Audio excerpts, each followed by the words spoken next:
We have a Florida family who are really pioneers in a brave new world. They have volunteered to be the first ever to have microchip identification devices implanted into their body. You've already heard them say it. Gun owners, Christians, conservatives, libertarians, liberals, anybody that doesn't go along with global New World Order tyranny will be watched, will be controlled, will be tracked. The New World Order gang has a reason they want to control you. Simply put, that reason is to make you and your family bow down, submit, and worship their hidden masters. To bow down to the bull or Baal, the evil bird god, Satan, who is the owl who sees in the dark and who, through these world leaders, is watching over his kingdom.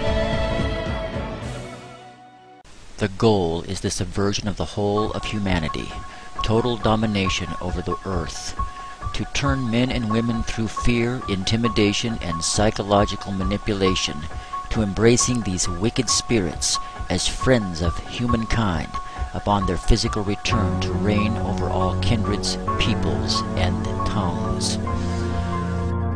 These puppets of the devil salute one another with the hand sign of the horned one, representing Baal, or the bull, or horned goat and horned owl. They are widespread throughout the world and represent some of the most famous and powerful men and women on earth, not just in politics, but entertainment, science, industry, and yes, sad to say, even religion under the guise of Christianity and other major religions.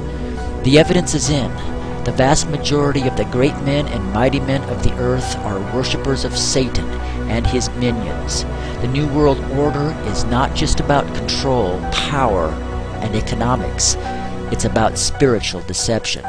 It's about deceiving the human race so that these wicked spirits can separate mankind from his maker and torment their souls for an eternity in hell.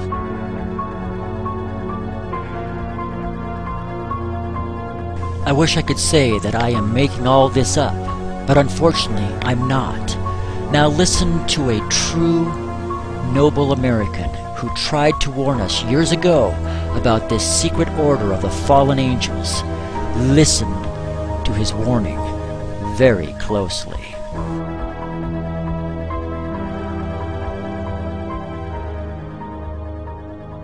The very word secrecy is repugnant in a free and open society. And we are, as a people, inherently and historically opposed to secret societies, to secret oaths, and to secret proceedings. We decided long ago that the dangers of excessive and unwarranted concealment of pertinent facts far outweighed the dangers which are cited to justify it. Even today, there is little value in opposing the threat of a closed society by imitating its arbitrary restrictions. Even today, there is little value in ensuring the survival of our nation if our traditions do not survive with it. And there is very grave danger that an announced need for increased security will be seized upon by those anxious to expand its meaning to the very limits of official censorship and concealment. That I do not intend to permit to the extent that it's in my control. And no official of my administration, whether his rank is high or low, civilian or military, should interpret my words here tonight as an excuse to censor the news, to stifle dissent, to cover up our mistakes, or to withhold from the press and the public the facts they deserve to know. For we are opposed around the world by a monolithic and ruthless conspiracy that relies primarily on covert means for expanding its sphere of influence, on infiltration instead of invasion, on subversion instead of elections, on intimidation instead of free choice, on guerrillas by night instead of armies by day. It is a system which has conscripted vast human and material resources into the building of a tightly knit, highly efficient machine that combines military, diplomatic, intelligence, economic, scientific, and political operations. Its preparations are concealed, not published. Its mistakes are buried, not headlined. Its dissenters are silenced, not praised. No expenditure is questioned, no rumor is printed, no secret is revealed. No president should fear public scrutiny of his program, for from that scrutiny comes understanding, and from that understanding comes support or opposition, and both are necessary. I am not asking your newspapers to support an administration, but I am asking your help in the tremendous task of informing and alerting the American people. For I have complete confidence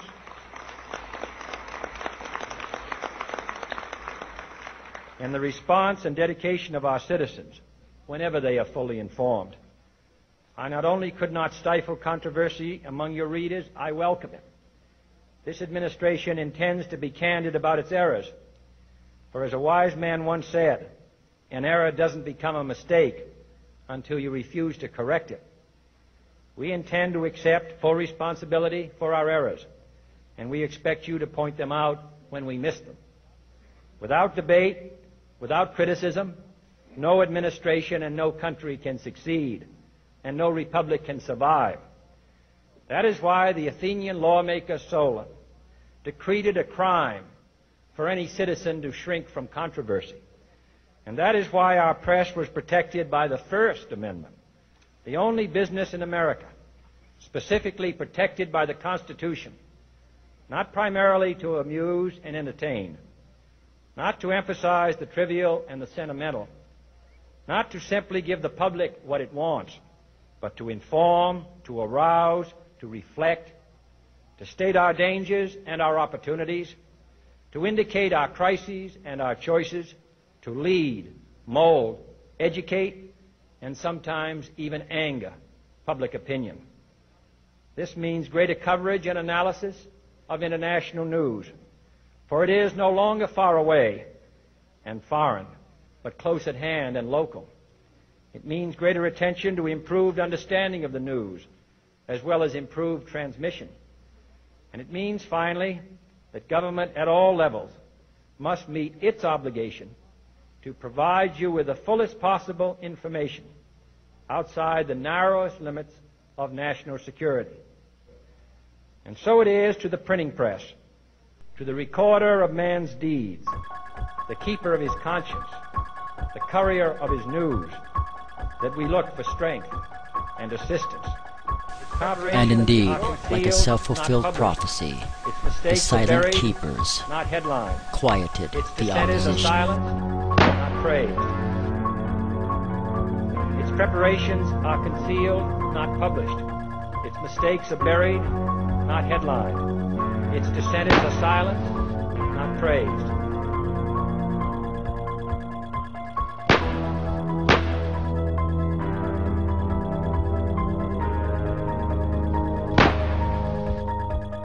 Any dissent is removed, and the masses, like cattle, are even now being psychologically conditioned to embrace the God of these powerful world leaders. They have been preparing the mindset of the masses for generations now to believe in and embrace these fallen angels, conditioning us through such programs and movies as Star Trek, Alien, The Stargate, and Worlds at War to receive the first visitors from the heavens as friends, and the second as an invading army that must be stopped with their help. These extraterrestrial visitors will present themselves as an advanced alien race responsible for our creation, who have returned to help us to evolve to the next level of supposed enlightenment, to help us all discover the divinity within. And indeed, more than ever before, the world is turning their eyes outward, searching for the answer to the question, is there anybody out there?